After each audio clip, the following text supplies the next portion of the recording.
Hey, my friend, this is Jerome Shaw, creator of the Open Palm podcast, coming at you with a message on how to get rid of parasites in the body. Now, big shout out to people like Paige Flowers, Absorb More Sun on Instagram, also people like Shayna Dean, and also people like Rocky, the Breatharian Yogini here on YouTube. You know, so many people I've come in contact with, but I've learned different things along the way, just different pieces of the puzzle that I've put together for my life. And I've learned also from people like Monica Schuett, urine therapy practitioner, and also Jesse, urine therapy practitioner, about, on channels like Alkalize to Realize, about getting rid of these parasites. You know that saying, what's eating you, right? What's eating you, right? We never know, or we never make the connection, right? Not only the distinction, but really the connection of our moods, our temperaments, the things that we feel that we are not in control, that we are out of control. We don't make the connection between that, our emotions, our feelings, our moods, and the things that we are putting into our body. What's eating you, my friend? Could it be that there are parasites living in your body as you are listening to this right now, as you see me, as you are watching this? Could it be that there are parasites, maybe roundworms, bookworms, things that are eating the infestation that is taking place in your body? Could there be such a thing that they say doesn't exist, that we have seen time and time again coming out of people's colon by the way of mucoid plaque? Could this substance, mucoid plaque, this infestation, this colonizing parasites in your body that use them for feeding grounds and breeding grounds inside of you, laying eggs inside of you, multiple eggs per day, surviving and thriving off of you, feeding off of your energy and feeding off of your biome in your body? Could there be things like that inside you as you live and breathe right now? Well, I'm telling you, my friend, if you've ever partook, if you're anything like me and you used to indulge in animal products, or if you still do today, I'm letting you know that it's not only likely that these things could be in your body, it's actually most certain that these things are plaguing your body. And a lot of the symptoms that you've gone through, perhaps times when you felt under the weather, felt sick, when your body's defenses were down just enough for you to feel the consequences for that moment,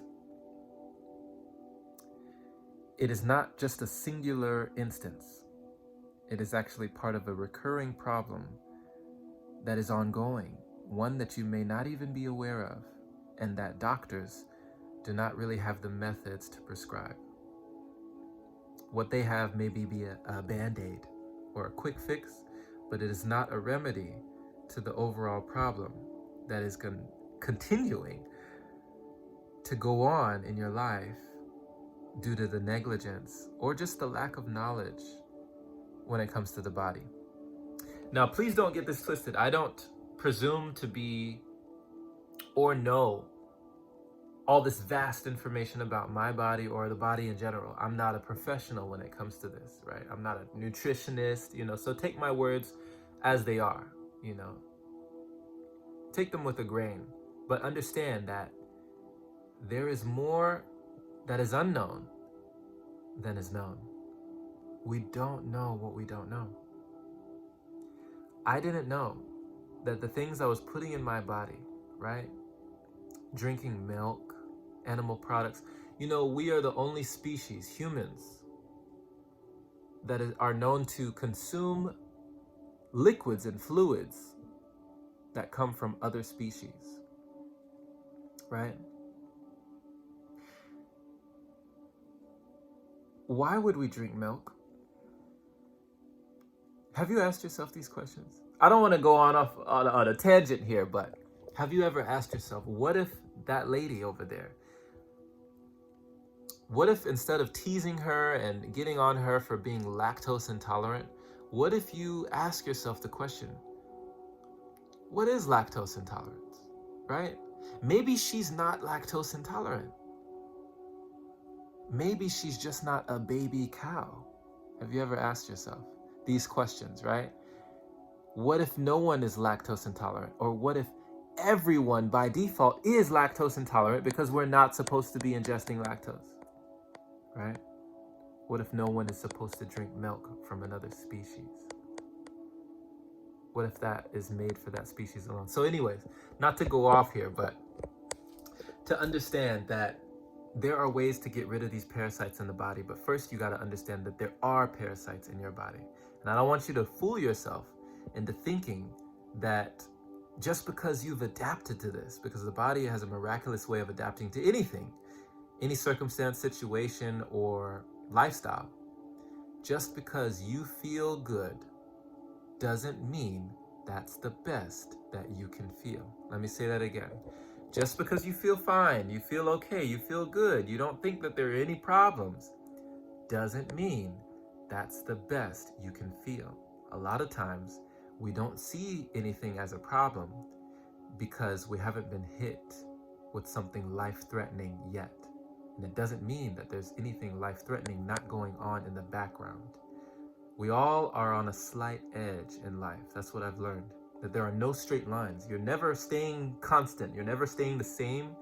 There are always curves in life. So we are either curving up or we're curving down. And it's very slight, very incremental, and almost imperceptible at first.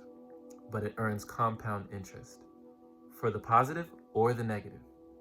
So just as you don't just, get sick and have heart failure or heart disease or diabetes or all these things, things don't happen immediately upon like a burger entering your system.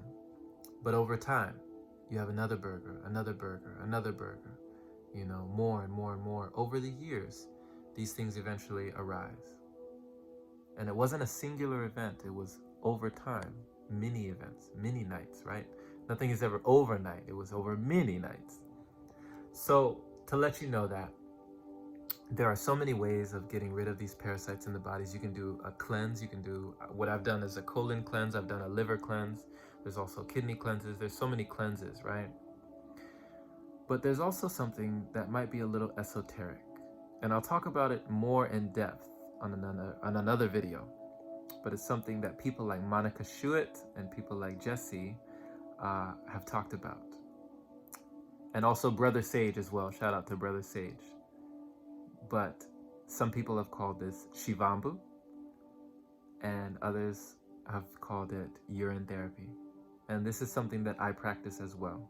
And I haven't talked about this a lot, but I'm gonna start coming out and more openly talking about this because there's a common misconception and a belief about the water inside of our bodies. We know that we are made up of a large percentage of water, but there is a big misunderstanding when it comes to the water that leaves our bodies, that water that is different from the water that comes in. So I will leave that there on this note for right now and just kind of tease you with that for a second. But I'm letting you know that there are ways to cleanse the body, and you can do it. You can do it. And urine therapy is one of those ways. I'll talk more about that. So thank you for listening, my friend. This has been Jerome Shaw. And for more inspiration, you can check out the Open Palm podcast, wherever you find yours. If you're looking for coaching or mentoring on breatharianism and you want some tips, advice, or just encouragement on your journey, there's a link down in the description for you. I'm starting Breatharian Coaching, and I would love to mentor you and have a one-on-one with you if that is something that you would like to help you on your journey. So thank you for listening, my friend. Have a wonderful and blessed day or night wherever you are. Take care.